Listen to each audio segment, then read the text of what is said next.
Welcome, everyone, to another episode of the Horses Advocate Podcast. This is your host, Doc T, Geoff Tucker, DVM. And I have a confession to make right off the bat. I recorded this podcast for last week, and I started listening to it, and I didn't like it. And the reason I didn't like it is because I'm trying to touch on, I don't want to call it a controversial subject, but it's a difficult subject. And that is the crisis that's occurring in veterinary medicine today, especially equine veterinary medicine. And that's just something that we have to kind of approach carefully. So with this podcast, I'm trying to make a second attempt to make myself coherent and understandable when it comes to discussing this, I don't know what you want to call it. Crisis. I guess that's what I'm going to call it. I have two magazines here. The first is The Practitioner, which is from the Florida Association of Equine Practitioners, which is a bunch of us down here in Florida who work on horses. We have that. And then the second one is Equine Veterinary Education, the July 2023 edition. This is the official journal of the American Association of Equine Practitioners, produced in partnership with BEVA, or British Equine Veterinary Association. And these two associations comprise of almost all the equine veterinarians in the world. So maybe there's others, I don't know, but it's the only two I really know of, the major ones. And the crisis I want to go over is what we're seeing everywhere in the world today. What I'm saying is, unless you've been blind and don't go out of your house or away from your barn, you've noticed that there is a generational change that has occurred in our employees and employment. I go places and they have limited seating in the restaurant. They have this recording on the phone that's saying, due to unexpected high volumes of calls. The translation of that is, we don't have enough people answering the phones. I mean, when you call Tesla, and Tesla's the wealthiest company in the world, and you still are put on hold for over 40 minutes just to talk to somebody, you know that they're having trouble finding qualified workers to fill the need. And I see this, or I hear this in every place I go. So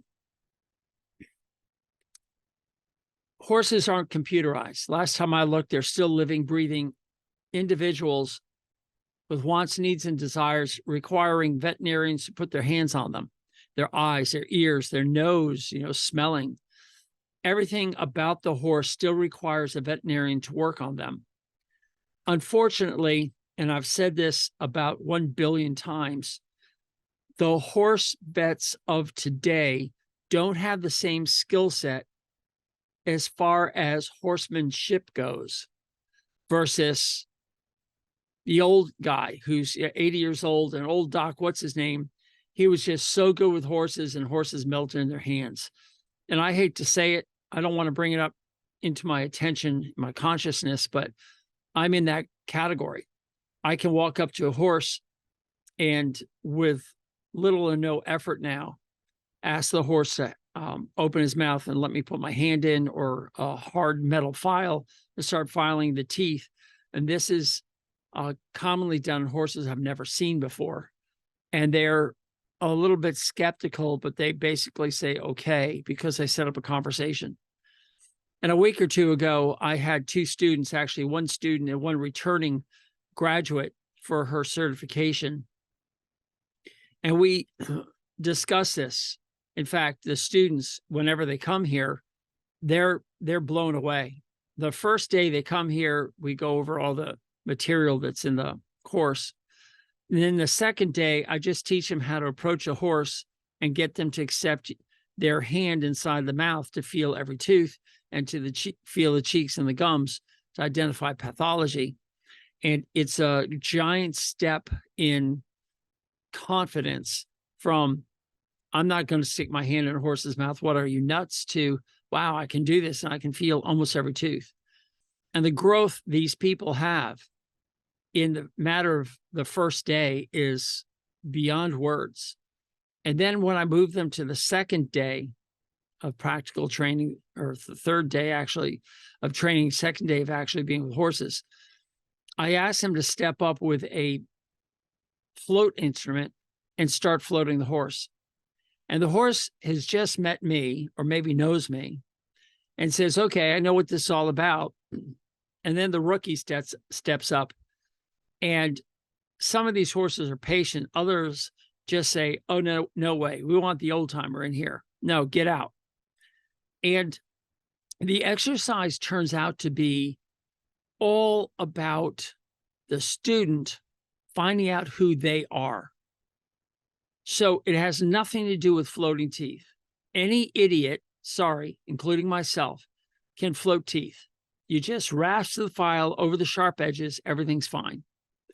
But to connect with a horse and have them accept you doing this and having them say, sure, go ahead, or even, hey, wow, thanks, or this part really hurts, go easy, doc, just take her easy there. Okay, I'm with you. I mean, these conversations are held with me and the horse daily.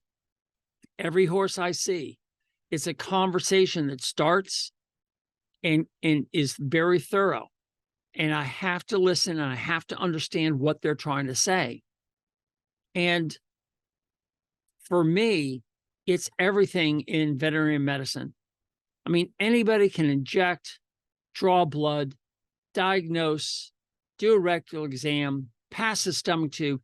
These are all techniques that in a week's time, anybody can become proficient at it. And then, of course, there's this fallacy that you have to be extremely smart to remember all this stuff. And those that are selected to become veterinarians do have the ability to not only store a lot of facts, but they can access them on demand and bring them forward and make sense of a situation. They can read blood work, or they can read radiographs, or they can read the ultrasound. They can read all these things and come up with diagnoses with a plan, a follow-up plan. But unfortunately, what I'm seeing and what every horse owner I interact with is seeing is a disappointment in the veterinarian's ability to actually work on the horse. And it is being masked. I can't say that. It's being covered up by sedation.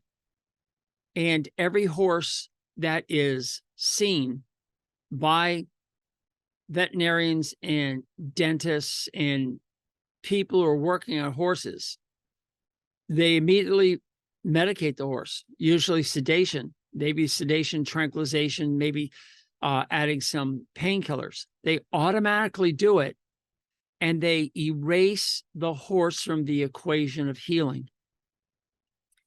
Subsequently, the veterinarian has the ability to apply the probe or do the imaging or draw the blood or whatever they have to do. But they normally, or they tend to do this mostly on sedated horses. In dentistry, it is the most common thing. They are taught to medicate the horses, usually with sedation, and then they're giving a narrative to say that is unproven, but they say this allows a veterinarian to do a thorough oral exam and start a treatment plan. And yet it's not true. You can get a treatment plan for 90% of the horses without medication, even 95% of the horses. You just don't need it. You don't have to schnocker these horses till they're almost falling down. When I got a phone call from another equine veterinarian who I'd never talked to before, and she wanted me to come take care of her horse's teeth. She was just unable physically to do it anymore. She said that she had just sent her horse to a clinic to have the horse evaluated for a fractured tooth. And in that evaluation, they had to medicate the horse with xylazine 4 times.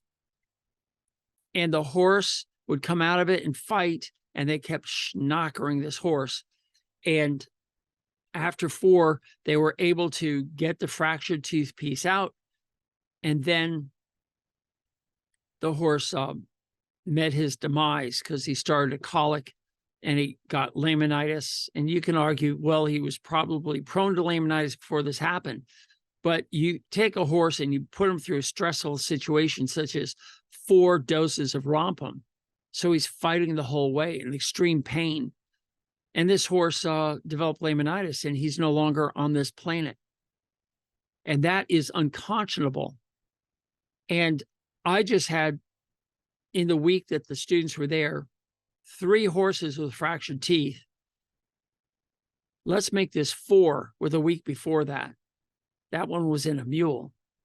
And of the 4 with the fractured teeth, 2 were in one horse, and that one absolutely needed pain medication. And the other 2 required no medication at all for us to extract and make the animal comfortable again. So I'm not saying that I'm better than any veterinarian out there, and that's not it at all. And if you're thinking that, please stop, rewind, and listen to this again. What I'm suggesting is that we have a crisis in veterinary medicine in the equine division because horse vets are not being trained to be horse men, women, whatever you want to call it, horse people, have horsemanship skills in the traditional sense. It is frustrating for me to watch these veterinarians try to work on a horse, and the first thing they reach for is a bottle of sedation. So I think the joy of working with a horse is connecting and starting the conversation and having the arguments and working through the differences and reaching a common goal. And if they do need some medication, use targeted medication to help them with their needs with what they're trying to fight you with. It could be pain, so it needs pain medications, or it could be such an awful event in the past that they need a dissociative medication to break away their memories from what's happening in reality. And that can help them train themselves to realize that, yes, I am a man. Yes, I am a vet, but I'm not that man. I'm not that vet that did what they did to you in the past. And what I'm going to do is help you. And I need you to understand that what I'm doing today, right now, is helping you and making you feel better and taking away your pain. And let's replace that old story that you have with a new story. The old expression that divorced women say is, I hate all men. And they don't want to deal with any men. All men are evil. Just because they had a bad experience with 1 or even 2 or 3 men. Then all of a sudden the right man comes by and that person shuts down and won't even allow that person into their life, even though it could be the perfect complement to their relation, to their existence. So that's one of the biggest concerns I have, is that horse vets being trained now are learning in their first year what I learned in 4 years. And what I learned in my first year, my predecessors learned in 4 years. What that means is the amount of information that's being packed into people's heads is geometrically larger than it was just yesterday. These young vets are coming in desperately trying to remember all the information. So when they are now out in the farm or on the farm in the barn, and they're looking at your horse, their hard drive in their brain is spinning so fast, and they're searching for answers that they miss the point that this is a living, breathing being with thoughts and feelings. And that just bothers me. So what happens is they start to get frustrated, I guess is the right word. I'm turning the pages in the magazine. And here's an article in the Practitioner on page 12, written by Martha Malakote. who is at the College of Veterinary Medicine at University of Florida. She's a DVM and an MBA, which is a business degree, and a diplomat in the College of Veterinary Internal Medicine. The title is called, under practice management, I guess that's the column, Creative Solutions for Keeping Equine Veterinarians Off the Endangered Species List. And I've talked about this a lot. And if you haven't been listening, I need you to go back and listen to Houston, We Have a Problem. And that was a podcast based on an article I wrote in the, I think it was called the International Equine Veterinarian, that went around the world, that everybody got to see, also titled Houston, We Have a Problem. And I brought to the attention of our colleagues that we have an attrition rate greater than our replacement rate of equine veterinarians. And then a year ago, the American Association of Equine Practitioners, the AAP, came out and acknowledged this publicly. And they're acknowledging it again in this issue.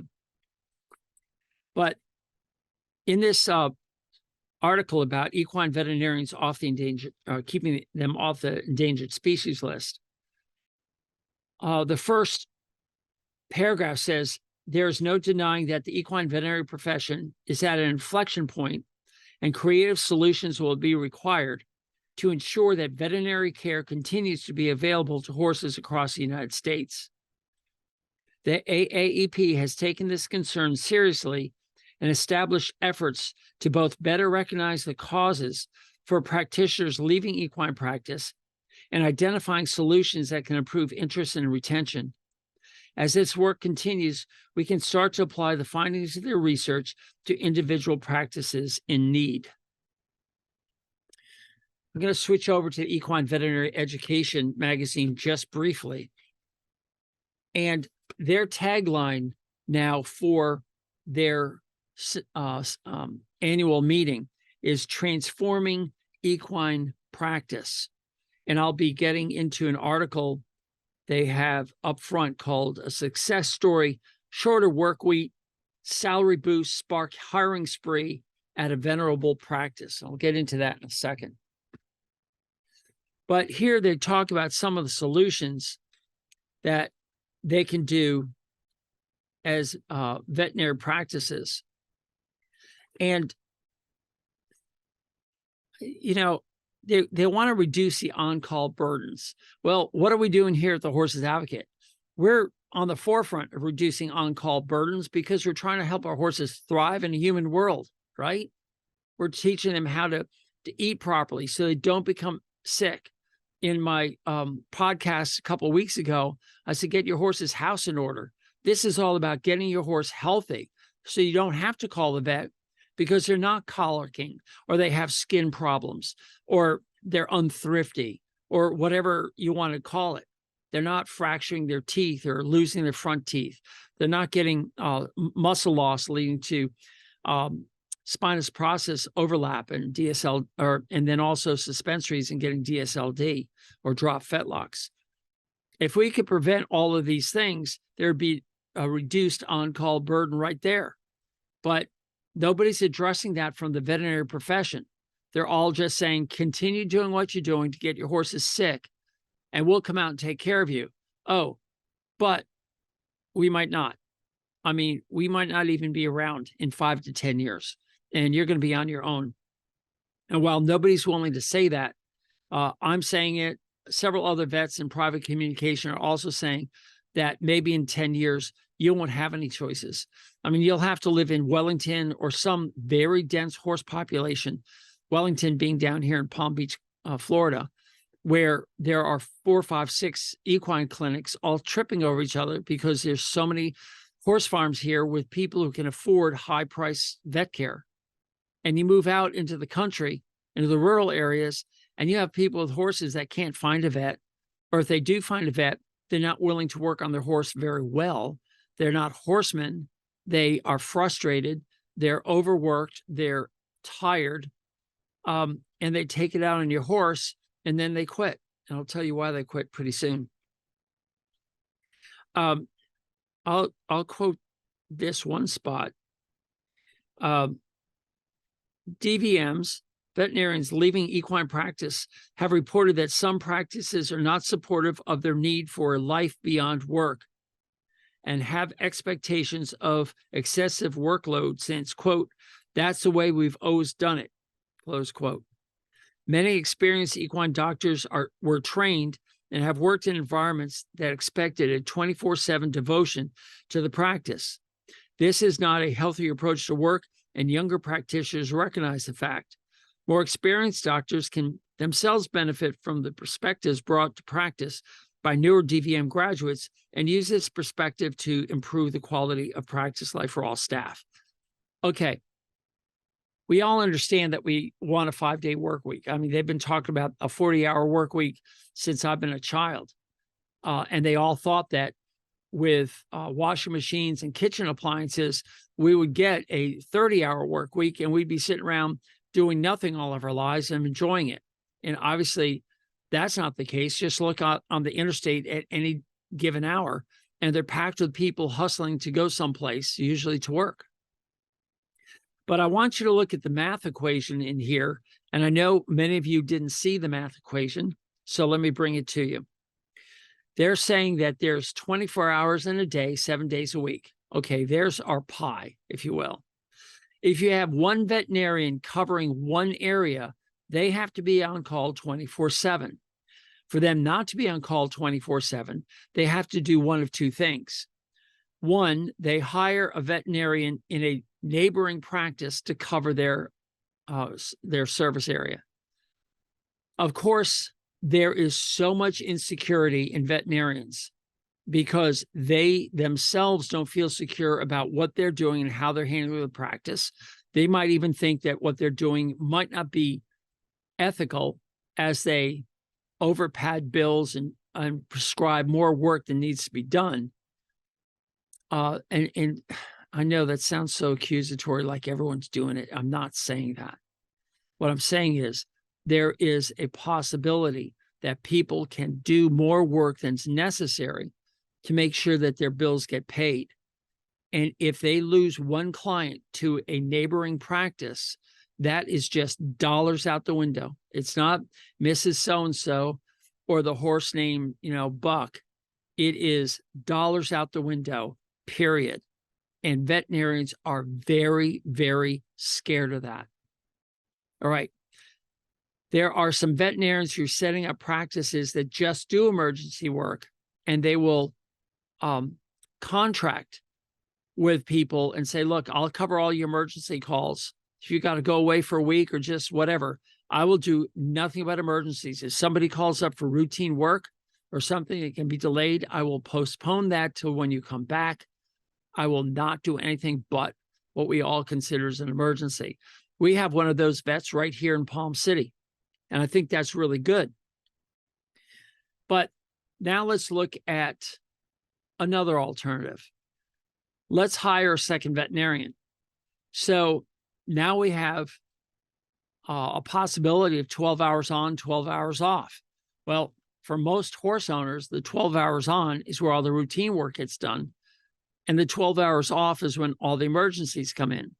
So does the practitioner pay this person on a salary basis or on a per case basis? And is there enough work to go around? Maybe the practice is large enough that you can't even cover the 12 hours. So you hire a third veterinarian and possibly, yes, even a fourth. So 2, 3, 4 veterinarians in a practice are becoming more common. The problem is the cost of keeping those people on is very high. So notoriously, equine veterinarians pay equine vets associates less money. And they don't want to bring in partners because it means they're going to earn less money. And by golly, they've been around practice for a long time. They're older and they expect to be paid more. So it becomes difficult to meet the needs of the younger person. So now they have a weekend off every other week, or maybe they have work one weekend every month because they hire enough people. And that's really nice. But what about you who really likes Dr. A, but can't stand Dr. B or C? Well, you're going to have to get over yourselves and get the personality thing gone. If they vote differently in the voting booth, it makes no difference. If they have a different skin color, different gender, or different religious background, that's got to go. You have to look at the professional veterinarian there working on your horse and judge that person for their ability to work on your horse, to diagnose it, to treat your horse, and to move on. You don't have to be their best friend because you don't have a lot of choices. That's number one. But what happens if you don't like the way the person handles your horse? What if you like your horse worked through with skills and the veterinarian likes to use a little bit more rough handling? Well, on occasion, a horse needs some discipline, some strength, but the veterinarian has to explain why they're using it and why it's necessary, and that was targeted and it was brief. Okay, fine. Or if because of that, they want to move into medicating, fine. At least we have conversations going on about what's the problem in front of their eyes. But to avoid this whole conversation, the vet just comes in and completely sedates your horse and then goes ahead and does what he or she has to do. And the horse owner is saying, why are you medicating my horse? The horse stands for everybody. The horse is so nice. I didn't see the horse giving you any problems. Why are you drugging my horse? And I've heard through the grapevine that all medications entering the horse is affecting their gut microbiome. And my horse is already metabolically unfit and he's having other issues. And you just went ahead and drugged him so you could take a bandage off and put a new bandage on. And that's a valid question that a lot of horse owners have. And the veterinarians have no answer. But when it goes to the equation that we're talking about in this paragraph of the whole pie is 24 hours, 7 days a week, and you start dividing that into 2, 3, 4 veterinarians to make it work, it costs. So now the cost of everything that the veterinarian does for you goes up. And this is why so many horse owners have said, well, I can get my medication someplace else cheaper. I can give them myself. I'll hire Dr. Y or Dr. Z over the next, county over, who's willing to come out here and vaccinate my horses for half the price, let's say. Or you'll start getting alternative paraveterinarians, is what I'm calling them. Nobody else calls them that. But these are people who are coming in and doing pseudo veterinary work, including equine dentists, because they don't want to pay their veterinarian to do that, or the body work, or the corrective shoeing, or I don't know. There just seems to be so many people, acupuncture, chiropractic. And these are all being supplanted by people who are not veterinarians. So let's just do the math again. In a 24-hour period, if one veterinarian is covering it for everything, he's working, or he or she is working 24 hours a day. But if you bring in the acupuncturist, the chiropractors, the dentist, the farrier who's diagnosing, applying shoes on for corrective reasons like laminitis, for instance, or DSLD, now that pie is divided by 4 more people, or 5 total, including the vet. So the dollars that are being spent are already being split up 5 ways. So the veterinarian is saying, well, wait a minute. I spent the most money, the most time getting my house in order so I could take care of you. And now you're dumping me for all these other people. And now I'm overworked and I'm tired. Let's hire another person. I can't pay them a lot because I still have my bills to pay, but I'm going to up the price. So now the work that I'm doing is going to be covered to pay her. I say her because almost all of them are women, but him or her, the new vet. All right. So now the new vet comes out there and he or she is not as confident. And the horse owner loses faith in that person and says, I really don't want the new guy anymore. And now the older original vet is saying, but I don't have time to come out there. And so they basically force the owner to take this guy, and probably the owner's going to get, or the veterinarian's going to get 4, 5, 6 to dozens of complaints because the new vet isn't that good. Now what does the vet do?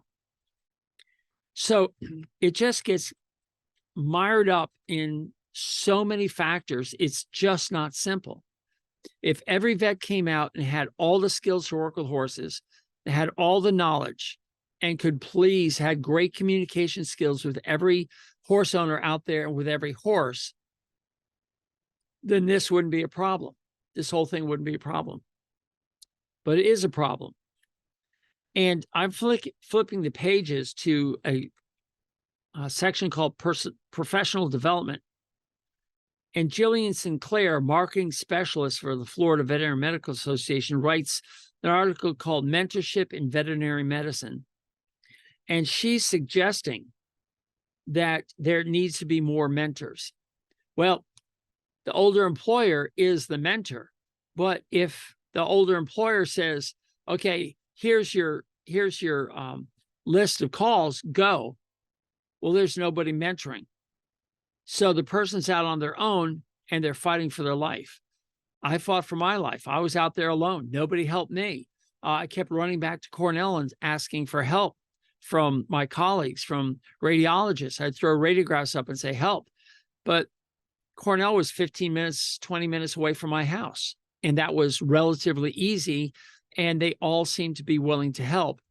But after some point, it's like, why is he coming to ask for help? He should know this stuff. So all new vets are thrown into the fire on their own. I don't know if you ever heard my story about the cow that I was seeing at night all by myself. And I felt inside of her and realized that the calf was too big for delivery. I went to the wall phone because there were no cell phones back then. And I called my boss and I said, this cow needs a cesarean section and to get this calf out. And he says, great, let me know how it goes. And click. And that was the end of the conversation. And I walked back to the cow and I told the herdman that was what I was going to do. And he says, great, well, I'll be inside the house. Call me if you need me. And it's just me and 80 cows munching on hay in a dimly lit barn in the middle of winter. And I had to cut the side of this cow open and extract the uterus and cut the uterus open and extract this 120-pound bull calf, which landed on the ground. And I dragged it up to the cow's head and she's like licking it and just loving on it. And I'm just on a cloud. I'm just so amazed that I was able to do this until I looked back and realized that the uterus was still hanging out the side of the cow. And I had a little bit more work to do. And so, our feet are placed in the hot coals all the time. And not every veterinarian has the gumption or the confidence to fix things, because I believe most equine vets or most veterinarians right now are selected for mental aptitude, but not intestinal fortitude. And again, don't be hollering at me. Don't send me nasty letters. I'm sure you've got the intestinal fortitude I'm talking about, but there's a lot out of there don't. But let's add on top of that, this mentoring sounds like a good idea, and it'd be great. I joined Mentor Vet. I was assigned to one person out of Nova Scotia. We spent 1 hour on the phone once. We talked. We seemed to have a good time. And she was gone after that. She never came back. She didn't want my help. And I quit Mentor Vet because all they're doing is talking about small animal vets, and nobody wants to be a horse vet or a horse mentor. But further in this article, they decided to give some bullet points. It says the American Veterinary Medical Association 2022 State of Profession report shared data that highlights how equine veterinarians are struggling. Now, I went over this before. I went over this way back years ago, but here's the data. All right. This is data that's being printed and is available. So I don't think this is like hearsay. First, 1.4% of all new graduates work in equine practice.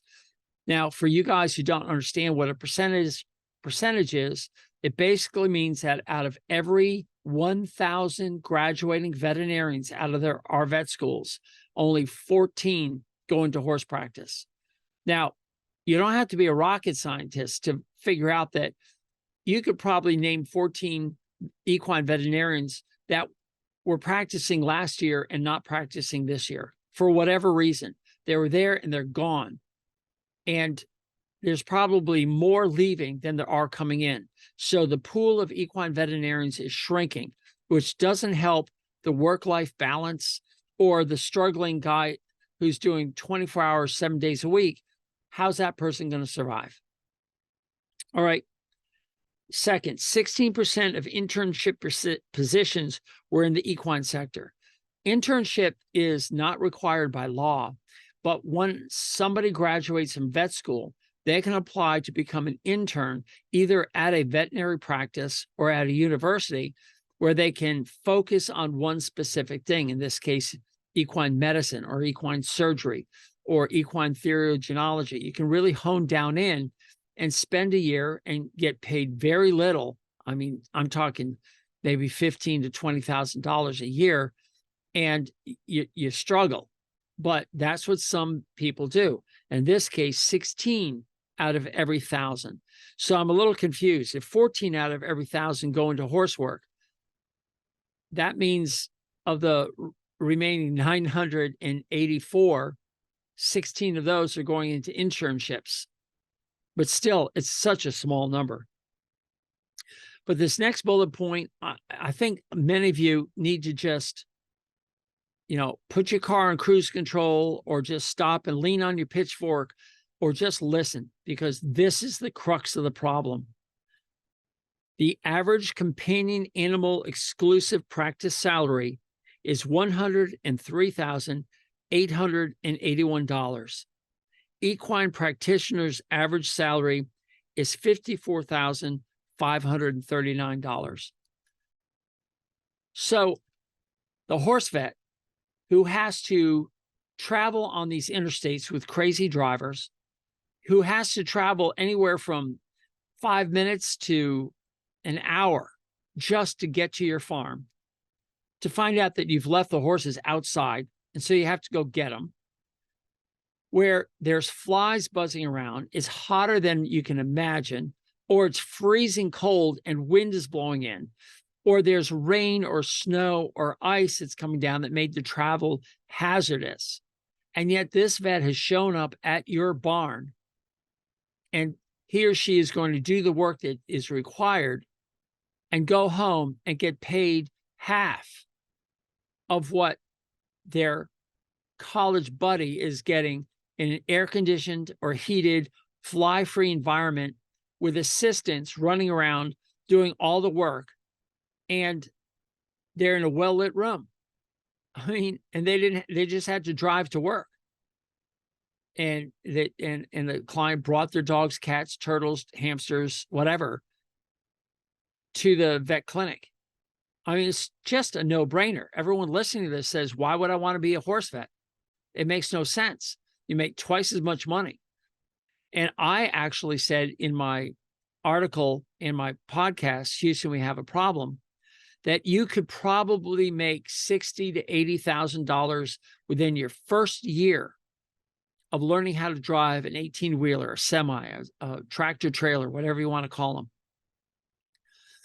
I've seen advertisements on these trailers going down the road saying, work for us and we'll give you $2,500 after expenses per week. That shoots it right up there. That's incredible. And oh, by the way, how many years of education do you need to become a truck driver? Is it 4 years of undergraduate and 4 years of veterinary college? Being in debt, between $150,000 and $300,000 or more? No. So this is why the gender split, the men who like to be out there driving rigs, going up and down the road, are going there because economically they can make money and they can be home. They can have weekends off, or they have known travel routes. So they may be gone for 10 days, come home for 5 days. They're willing to be flexible, and so is their family. And the female genders are saying, wow, I can become a veterinarian. And there's a lot of prestige and there's a lot of challenges with becoming a veterinarian.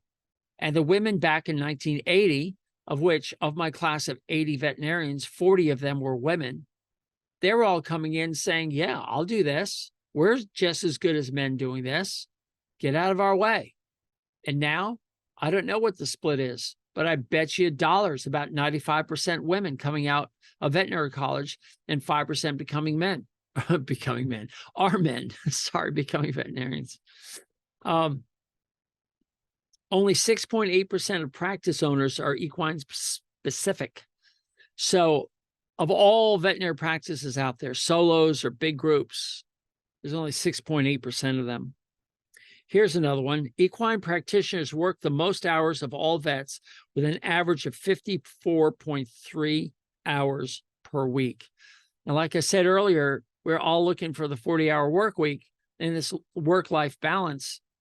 54 hours seems to be a lot for a lot of these new generation veterinarians.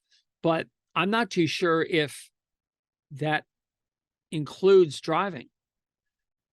Going back to the 6.8% practice owners are equine specific, I would bet you that of the 6.8, at least 90% of them are in a very horse-dense area.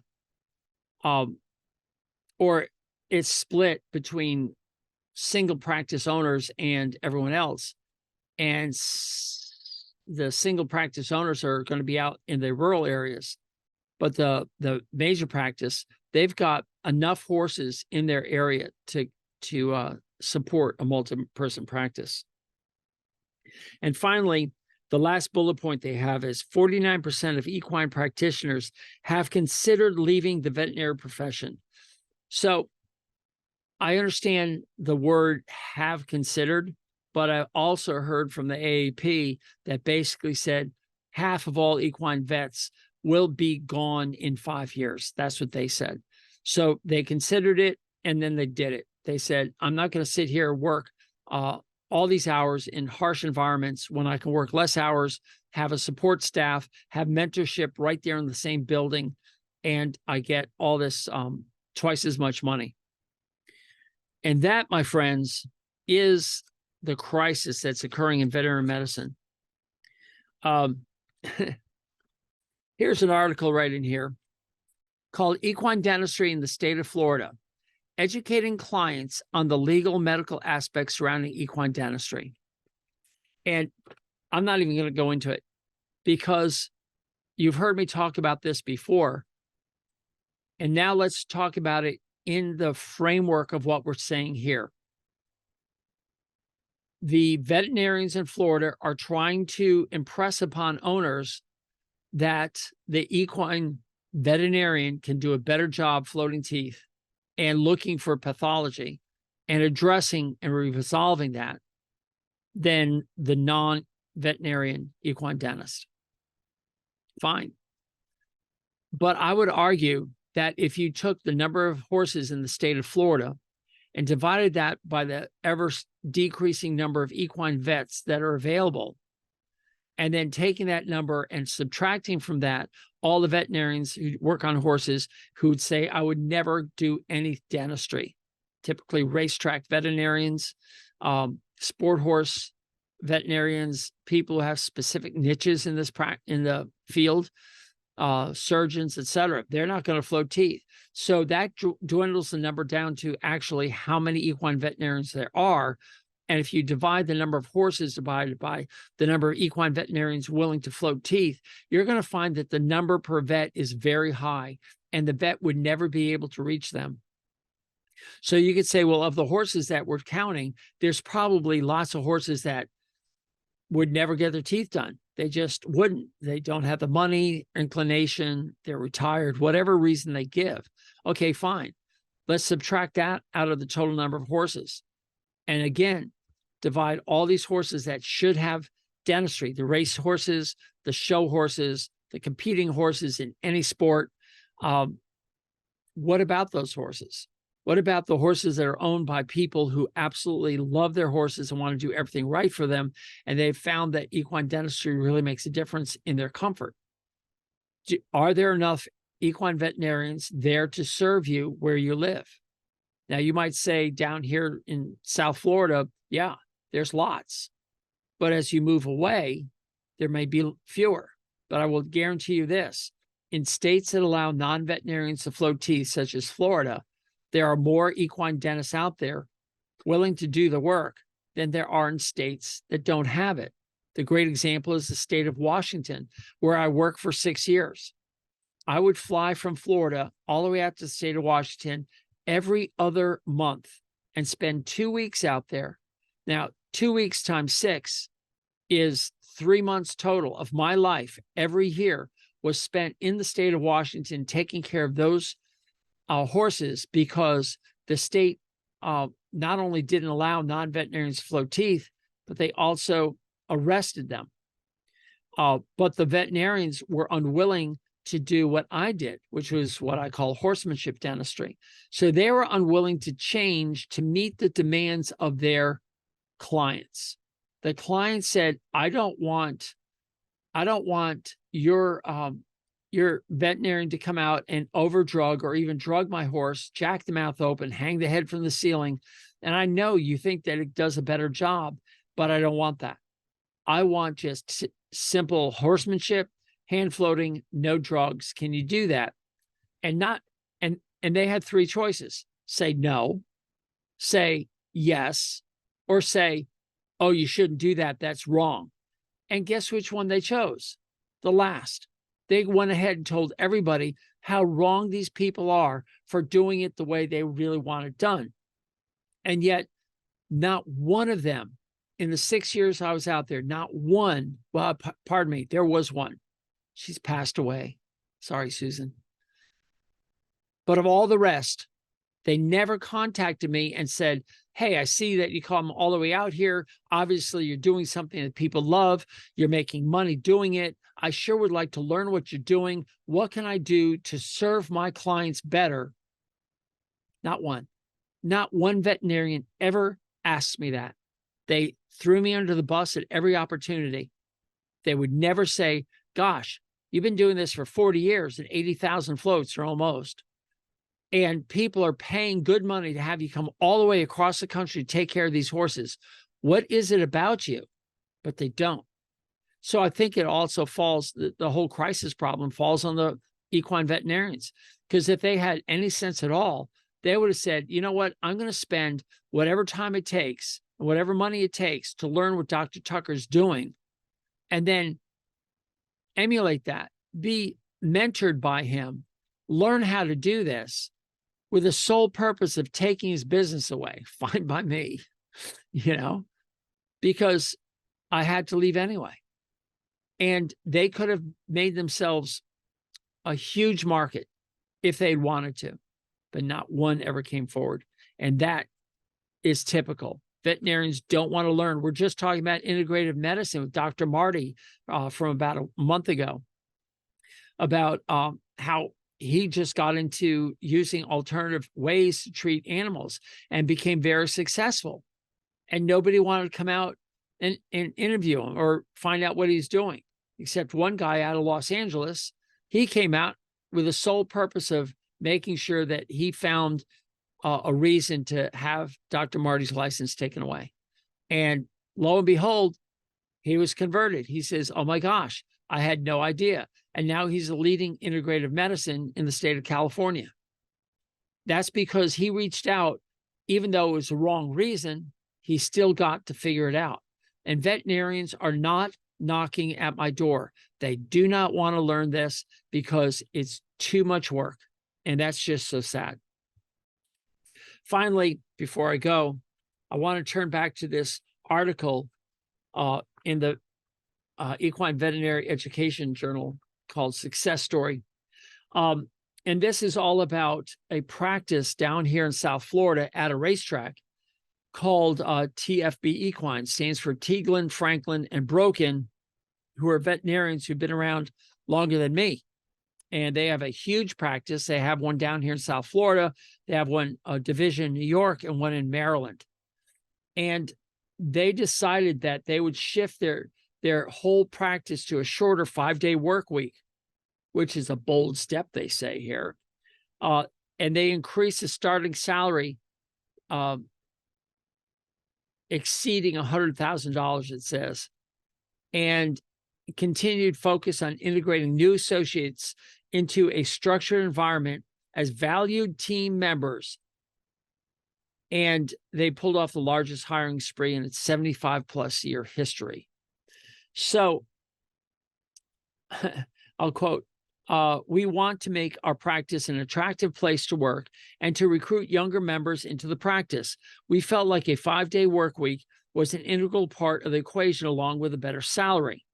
It's important to be able to recruit people because we're competing against not only other equine practices that are taking steps to improve their work environments to lure new veterinarians, but small animal practices that generally can offer greater salaries and more flexible work schedules. Okay, so this is a no-brainer. They're basically saying we're going to go on par with our small animal brethren, and we're going to be the first out there to offer a work-life balance. You're going to work 5 days a week. Maybe you're going to have, once a month weekends, whatever the deal is, and we're going to pay you $100,000+. But you have to also understand this is a racehorse practice, which means they go to a racetrack, and that's where they work. It's not driving for hours on the roads trying to get to different farms. Tomorrow I leave at 8 o'clock and I arrive at my first call at noon. So I'm driving 4 hours just to get to my first call. And then from there, I'm driving another 4 hours, spending the night. And then the next day I'm working all around in that area, then driving another 4 hours. And I'm covering the other end of Florida. And then after that, I'm driving some more hours to get all the way out to Louisiana to get horses done out in Louisiana. Nobody wants to do that. And yes, I could be a nut. That's fine. I've just been doing it since 1998. So I just don't know any different. That's 25 years of doing this. And yes, I love the vehicle that I drive. It makes my driving life easy. But I listen to books. I learn a lot. I listen to tons of podcasts. For me, it's my continuing education time. I spend more time learning in these environments than any other time. So my head fills with ideas, and I come to you and say, hey, have you heard this? Like yesterday, I just did my Thursday night Ask Me Anything for live questions for members of the Horses Advocate, which y'all should become members of. And I was able to tell them about a podcast that I heard regarding human medicine, where they studied muscle builders, bodybuilders who are building protein muscles using vegetable protein instead of meat protein. And I said, well, that's pretty interesting because a horse uses nothing but vegetable protein. And guess what they said was the best protein source for humans if they're going to build muscle in a quick way? It was soybeans. And I was like, there you go. For all of you know me and horses, soybean meal is the #1 protein supplement for horses because it's the best vegetable source of all amino acids that they need to eat. And there I was validated. But, that's in an obscure podcast that I just happened to find and listen to. So, it's all out there, and that's what I do driving. So for me, it's continuing education. But again, we still have a crisis. I think the AAEP, the FAEP are all going about it, trying to make the workplace the draw, trying to make an environment or a practice ethos to be attractive to young people who are looking for something other than becoming the best horseman possible. They are looking to become highly skilled equine technicians using sophisticated equipment to diagnose very complex problems and medicate them. But as I wrap up this podcast, you all know that as far as I'm concerned, the number one goal of the horse's advocate is to get the horse's house in order by working from the inside out so we can avoid treatments, avoid diseases, avoid all the problems, illnesses, and lamenesses that are occurring in horses, and make them stronger and healthier so we don't need the vet as much, or the chiropractor, or the acupuncturist, or the anything else, except the dentist, because as long as the horse is chewing, their teeth need doing. Don't ever forget that. So even the farriers are saying, wow, if I could get the hoof healthier, that would be great. If I got the teeth healthier, I wouldn't have fractured teeth. I wouldn't have equine odontoclastic tooth resorption and hypercementosis. Both of those are diseases secondary to poor nutrition. Why do I say this? Because they didn't exist in the 1980s. They were not in the textbooks. These are new diseases. So we all have to do our part as horse owners to make our horses healthier. And if you're a veterinarian, listen to this. Thank you. I appreciate you being here. Get out of the silos, get out of the cognitive dissonance that we have of my way is right and your way is wrong. And even, dare I say, the cognitive laziness that we all have, where it takes effort to learn more. And I would be thrilled if a veterinarian reached out and said, tell me more about this nutrition. Tell me more about what your thoughts are on insulin resistance. Let me learn more. Tell me what your thoughts are on equine dentistry and why you think doing it through horsemanship is the right way to do it. I've podcasted about it. You can find all my thoughts out there, but I'm still looking for veterinarians to turn the corner and say, look, if I could get 4 or 5 of us to work together in this area and we all share, and we all have the same goal of providing the best care, the best prevention, helping horse owners learn how to take care of their horses. And add on top of that, we all can take care of it using horsemanship skills. That would be a dream for me. But right now, the schools are only interested in pumping out more and more graduates. As I said in the 2 podcasts ago, when I said talking about getting your horse's house in order, LSU is now graduating 428, I think they said this year, and they're trying to double that in 5 years. How ridiculous. I mean, how ridiculous. They're all going to go into small animal. They're not going to come out here the horse vet, or if they do, they're going to be getting the 5-day a week, the 100,000 plus job. I get it. But they're all going to be located in these dense populations, and we're not going to take care of the rural areas. And if we get a handful of veterinarians to go out there in rural areas, there are people out there who do not want to spend the money to have their horse automatically sedated. They want people to come out there and treat their horse with respect and not like an inanimate object. So that's my crisis. That's the vet crisis. And this is hopefully a whole lot better than what I did the other day, which I had to throw out because I got a little goofy on it. Thank you for listening. Thank you for taking the time. Thank you for sharing this. Please let everybody know. Thanks for coming to the Horse's Advocate and learning more about horses. And for those of you who become members, that's great. I'm so grateful. Your contribution helps me keep things going. And of course, in the next 5 months, hopefully by the end of the 2023 year, my son and I are going to revamp a lot of things here and shorten things up and make some of this information more available. But that's another project. All right, that's it. Thanks for joining me. Doc T out. Hey everyone, Doc T here. Thank you for listening to my content. Would you do me a huge favor? Would you please subscribe, comment, like, thumbs up, and give a star review? However it's presented to you, I want you to do that.